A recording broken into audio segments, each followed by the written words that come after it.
រឿងសត្វតោអួតនិងពស់ឆ្លាត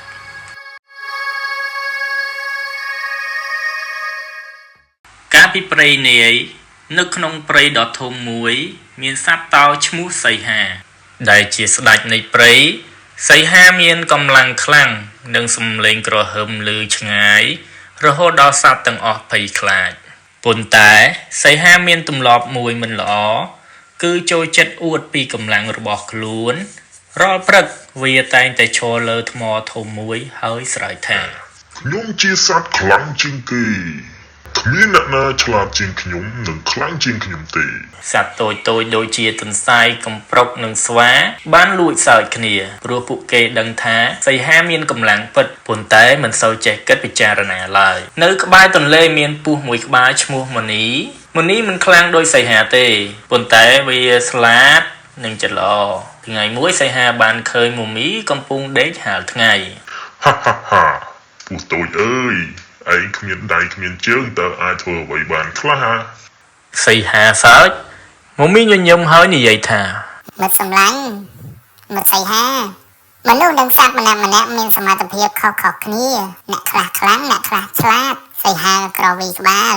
គ្មានប្រយោជន៍ទេកម្លាំងគឺសំខាន់ជាងអ្វីទាំងអស់បន្ទាប់មកវាដើរចេញទាំងអួតអាងពី3ថ្ងៃក្រោយមកមានអ្នកប្រមាញ់បានមកដាក់អន្ទាក់ក្នុងព្រៃពេលសីហាដើររកចំណីវាមិនបានប្រុងប្រយ័ត្នទេហើយជើងរបស់វាបានជាប់ក្នុងសំណាញ់ធំមួយវាក៏ស្រែកថាជួ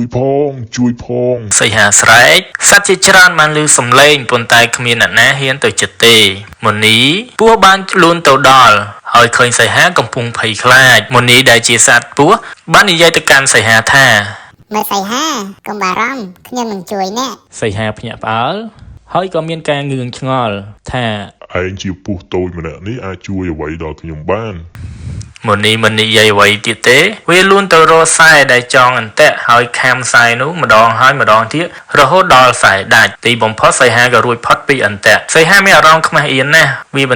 បន្ទាបក្បាលហើយនិយាយថាមិត្តមុនីខ្ញុំធ្លាប់មើលងាយអ្នកហើយគិតថាអ្នកគ្មានប្រយោជន៍ប៉ុន្តែថ្ងៃនេះអ្នកបានជួយសង្គ្រោះជីវិតខ្ញុំមុនីដែលជាសត្វពស់បានញញឹមហើយក៏បានបន្តថាមិនអីទេមិត្តល្អតែងជួយគ្នាកុំវាយតម្លៃអ្នកដទៃតាមរូបរាងឬកម្លាំងកាយប៉ុណ្ណោះចាប់តាំងពីថ្ងៃនោះមកសីហាបានផ្លាស់ប្ដូរខ្លួនវាលេងអួតហើយចាប់ផ្ដើមស្ដាប់យោបល់របស់សត្វដទៃរាល់ព្រឹកវាមិនស្រែកថាខ្ញុំខ្លាំងជាងគេទៀតទេប៉ុន្តែវានិយាយថាសត្វគ្រប់រូបមានតម្លៃរៀងខ្លួនបើយើងចេះជួយគ្នាព្រៃនេះនឹងក្លាយជាកន្លែងសប្បាយរីករាយសត្វទាំងអស់ចាស់ដៃអបអរសាទរហើយសីហានិងមុនីក៏ក្លាយជាមិត្តដ៏ល្អបំផុតនៅក្នុងព្រៃនេះនៅក្នុងរឿងនិទាននេះផងដែរគឺចង់អប់រំមនុស្សទី1កុំឲ្យមើលងាយអ្នកដទៃតាមរូបរាងឬកម្លាំងទី2មនុស្សនិងសត្វគ្រប់រូបសុទ្ធតែមានសមត្ថភាពពិសេសរបស់ខ្លួនទី3ការជួយគ្នានិងភាពរាបសារធ្វើឲ្យមិត្តភាពរឹងមាំ